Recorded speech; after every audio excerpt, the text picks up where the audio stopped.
Shalom Bapak Ibu Saudara yang dikasihi Tuhan. Senang sekali kita bisa kembali jumpa dalam program RYM, di mana kita akan bersama-sama belajar kebenaran firman Tuhan yang membangun dan menyempurnakan iman kita. Mari kita berdoa. Bapa di dalam surga, Bapa yang baik, yang kami permuliakan di dalam nama Yesus. Kami bersyukur masih Kau berikan satu kesempatan untuk ada bersama melalui program RYM. Kami rindu mendengarkan suara-Mu, belajar firman-Mu. Sebab itu ya Bapak, tolonglah kami, berkati kami. Pakailah anak-Mu ini untuk menyampaikan isi hati-Mu. Berikan kami hikmat untuk mengerti dan kesanggupan untuk menghidupi. Terima kasih ya Bapak, berbicaralah, kami siap menjadi pendengar dan pelaku firman-Mu. Di dalam nama Yesus. Amin. Amin. Amin. Saudara, kalau kita mau jujur, sebenarnya kita itu sebagai orang percaya, kita itu jarang atau bahkan tidak pernah, saudara, memperkarakan keadaan batiniah kita di hadapan Tuhan. Kalaupun kita datang kepada Dia melalui doa-doa kita, kita biasanya menyampaikan pergumulan-pergumulan kita, persoalan dan kesulitan yang kita alami di dalam hidup kita. Lalu kita mengeluh kepada Tuhan, memohon pertolongannya supaya kita bisa segera terbebas dari persoalan atau masalah-masalah itu. Bukan tidak boleh, saudara, dan bukannya itu salah, tetapi tidak tepat, saudara. Kenapa? Karena sejatinya Tuhan Allah yang kita percayai itu lebih tertarik kepada kondisi batiniah kita daripada hal-hal yang lainnya, saudara. Karena pada dasarnya keselamatan di dalam Kristus Yesus itu adalah upaya daripada Allah untuk mengembalikan manusia ke rancangan Allah semula. Itu artinya kita itu harus mengalami perubahan hidup. Ya, saudara, khususnya dalam hal batiniah, di mana fokus hidup kita menjadi semakin serupa dengan Kristus, memiliki ya batiniah dan moral yang agung seperti Dia, sehingga kelak ketika waktunya kita bisa diterima Bapa sebagai anak-anaknya yang berkenan. Itulah sebabnya sangat penting, saudara, bagi kita untuk memperkarakan keberadaan kita. Kita itu manusia yang tipe apa? Kita itu manusia yang seperti apa? Apakah kita itu masih sama seperti ketika kita belum mendengar Injil? Ataukah kita sudah berbeda, saudara? Dan pada akhirnya akan ada hanya dua tipe orang atau dua tipe manusia. Manusia yang dipimpin oleh daging dan manusia yang dipimpin oleh roh. Keduanya sangat berbeda dan sangat bertentangan. Manusia yang dipimpin oleh roh maka pasti akan hidup oleh roh dan tidak akan menuruti keinginan daging.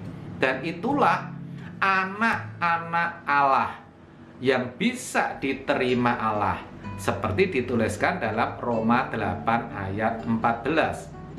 Sebaliknya, kalau manusia dipimpin oleh daging pasti hidup dalam kedagingan dan tidak akan menuruti kehendak roh.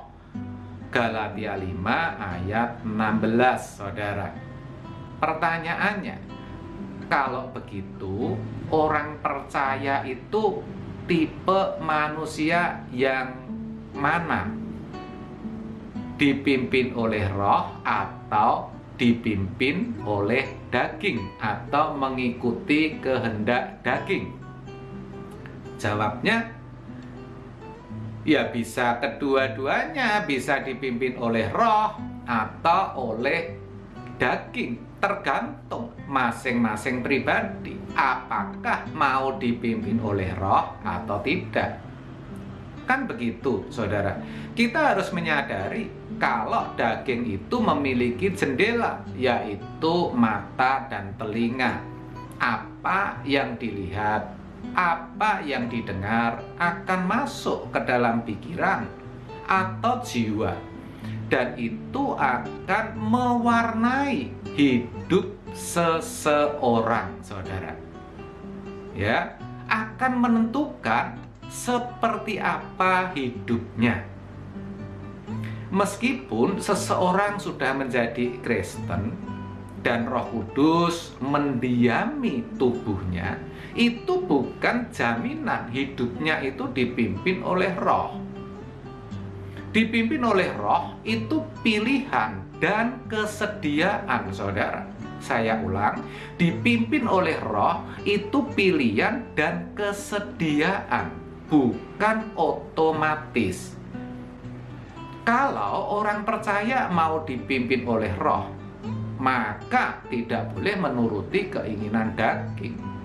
Barulah Roh Kudus bisa berperan, barulah Roh Kudus bisa memimpin hidup orang itu. Itu sama artinya kalau mau dipimpin oleh Roh Kudus, maka semua hawa nafsu dan kedagingan harus dimatikan, harus ditanggalkan, tidak boleh lagi dituruti. Saudara, seseorang harus bisa melepaskan diri dari belenggu dan ikatan dunia. Seseorang harus mengerti akan kebenaran, akan firman Tuhan, dan harus mengarahkan hidupnya kepada perkara-perkara yang di atas, kepada kekekalan. Yang dipikirkan itu haruslah kekekalan, perkara yang di atas, bukan yang di bumi. Dengan demikian, segala yang diperbuatnya hanya semata-mata untuk kepentingan Tuhan. Ya, untuk kepentingan Tuhan, saudara. Itu resikonya, dan itu bukan perkara mudah. Ini sangat jarang disadari oleh orang Kristen. Kenapa? Karena mereka pikir kalau sudah ke gereja, sudah jadi orang Kristen, otomatis hidup mereka sudah dipimpin oleh Roh Kudus dan berhak menyebut diri mereka sebagai anak Allah atau anak Tuhan. Padahal sesungguhnya tidak sesederhana itu, saudara. Sedangkan dipimpin oleh daging adalah mereka yang hidupnya menuruti keinginan dagingnya. Hidup suka-suka dan sembarangan tanpa mempertimbangkan sedikit pun Roh Allah yang ada di dalam dirinya. Hidupnya seperti sebuah iklan yang mengatakan yang penting happy. Konsep hidupnya, marilah kita makan dan minum karena besok kita mati. Dan kalau jujur, kebanyakan orang Kristen masih seperti itu. Saudara, masih menjadi manusia daging, masih hidup dalam kodrat dosa. Ini semua karena pengaruh dunia yang jahat ini, termasuk nilai-nilai yang diwariskan nenek moyang kita, yang mana cenderung memanjakan daging ini. itu sudah begitu masif istilahnya, ya. Maksudnya sudah merasuk ke dalam semua aspek kehidupan, ke dalam sum-sum dan saraf-saraf. Juga sudah berlangsung begitu lama dari generasi ke generasi, yaitu sejak orang percaya masih kanak-kanak, sehingga nilai-nilai dunia sudah begitu kuat tertanam dalam nuraninya. Akibatnya apa, saudara? Ya, irama hidupnya sama dengan dunia. Jadi, saudara tidak perlu heran kalau banyak dijumpai orang Kristen tidak memiliki kehidupan doa. Ya, kalaupun ada, tidak sampai pada hakikat doa itu sendiri, yaitu berelasi atau berinteraksi dengan Tuhan secara patut, tidak dua arah. Doanya hanya berisi permohonan, permintaan, ya, ucapan syukur, tidak sampai memperkarakan keadaan dirinya, kondisi batiniahnya di hadapan Tuhan. Apakah dirinya sudah melakukan kehendak Bapa atau belum?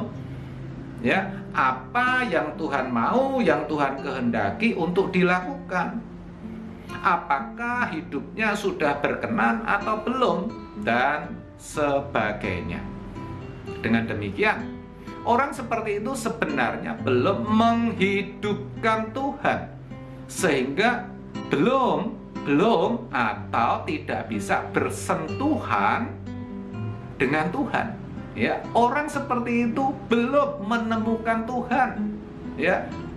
Dan tandanya untuk melihat orang-orang yang seperti itu mudah, saudara, yaitu kalau diajak membaca, apalagi belajar firman, itu biasanya susah, malas, tidak tertarik, saudara. Ada juga yang beralasan tidak begitu suka kalau membaca. Tetapi faktanya, kalau diminta untuk mendengarkan khotbah, ya, ini bukan membaca loh, saudara, mendengarkan, baik melalui televisi, radio, YouTube, CD khotbah, atau audio yang lain juga nggak mau. Jadi malas, dan ada saja alasannya, saudara. Padahal tinggal mendengar, semuanya kan gampang diraih, saudara. Semuanya itu ada, dan itu faktanya seperti itu. Tetapi kalau untuk hobi, untuk sesuatu yang disuka, olahraga, nongkrong, malas-malasan, ya, nonton TV, lihat film, drama, main game, ya, kulineran, jalan-jalan, wedangan, saudara, dan sebagainya, yang mana dalam kesemuanya itu tidak membangun kerohanian, tidak menumbuhkan iman yang benar, tapi itu bisa dikerjakan, bahkan bisa berjam-jam tekun, saudara. Aneh kan? Membaca enggan, mendengar tak mau. Itulah manusia daging yang hidupnya dipimpin oleh daging, saudara. Orang seperti ini sebenarnya telah menjadikan dirinya sendiri Tuhan, bahkan berpeluang juga untuk menjadi Tuhan bagi orang lain.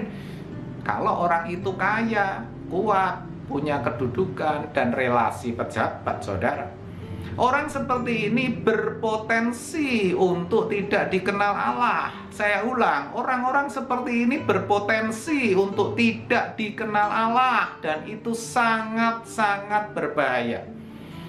Padahal Alkitab jelas berkata, pada hari terakhir banyak yang berseru kepadaku, Tuhan, Tuhan, tetapi Tuhan tidak mengenal mereka. Matius 7 ayat 21 sampai 23.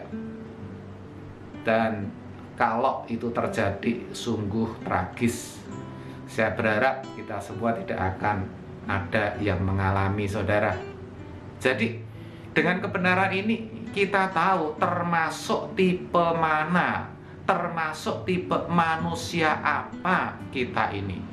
Manusia roh atau manusia daging, dipimpin oleh roh atau mengikuti daging, saudara.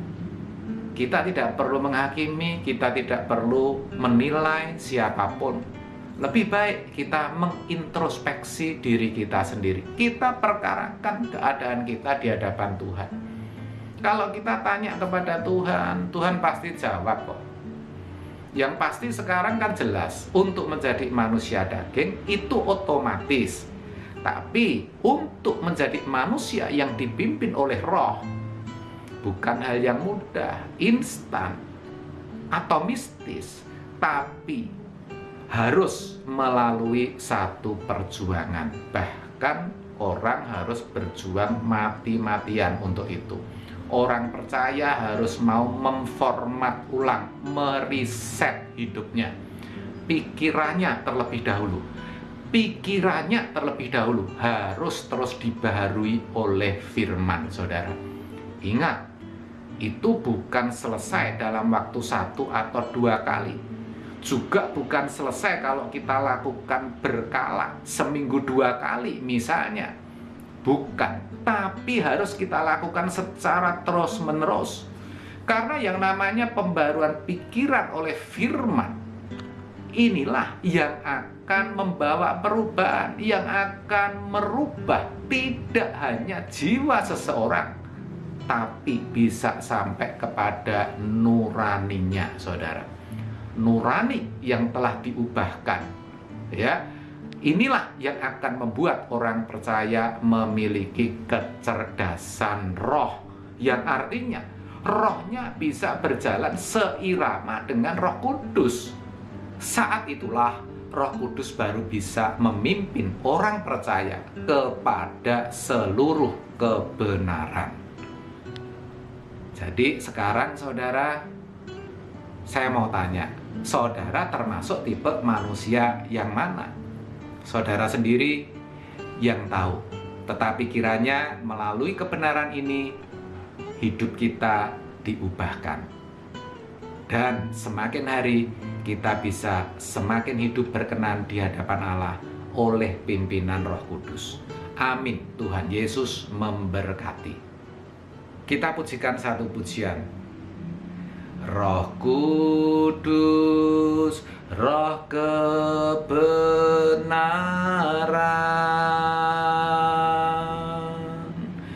berilah daku pengertian,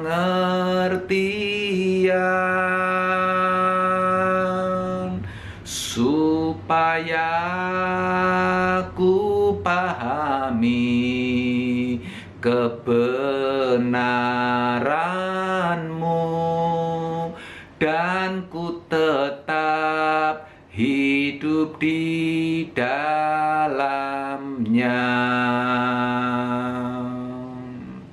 Roh Kudus, Roh kebenaran,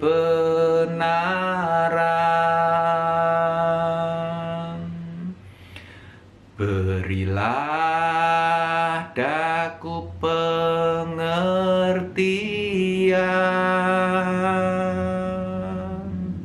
supaya ku pahami kebenaran-Mu dan ku tetap hidup di dalamnya.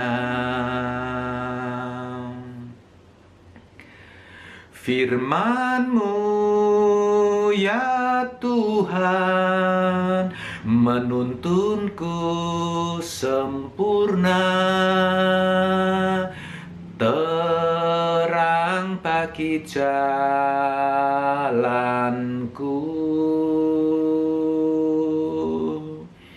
Ku buka hatiku untuk mendengar suara-Mu. Ku perlu firman-Mu sekarang. Ku firman-Mu sekarang. Ku perlu firman-Mu sekarang. Mari kita berdoa. Bapa, ampunilah kami kalau selama ini kami masih menuruti kedagingan kami. Hidup kami masih belum dalam pimpinan-Mu ya Bapa. Saat ini Kau celikkan mata kami dengan kebenaran-Mu. Dan kami mau berubah, kami mau bertekad, kami mau memperbarui hidup kami. Kami akan terus berjuang mematikan kedagingan dan segala hawa nafsu kami yang membawa kami kepada kebinasaan. Kami akan terus membangun keintiman dengan Engkau. Kami terus akan mengintrospeksi diri. Kami terus akan belajar firman-Mu. Dan kami percaya ketika kami sungguh-sungguh Engkau yang menolong, Engkau yang memberikan kepada kami kesanggupan. Terima kasih ya Bapak. Kami berdoa bagi setiap yang mengikuti program ini, apapun yang menjadi pergumulannya, baik itu sakit, penyakit, ataupun persoalan ekonomi dan rumah tangga, yang bahkan barangkali belum ada jalan keluar, Engkau sendiri yang menolong dan memberkati. Terima kasih Bapak. Sebentar kami selesai, kami berpisah melanjutkan aktivitas kami. Kami percaya Engkau yang memberkati, dan kami terima berkat-berkat yang terbaik daripada-Mu ya Allah Bapa di surga. Baik itu berkat jasmani ataupun berkat rohani, di dalam kasih serta kemurahan Kristus Yesus, serta persekutuan Roh Kudus yang terus akan menuntun kami kepada kesempurnaan di dalam nama Yesus. Amin, amin, amin. Terima kasih Bapak Ibu Saudara atas kebersamaan kita. Selamat melanjutkan aktivitas. Tuhan Yesus memberkati. Salam RWM dan sampai jumpa.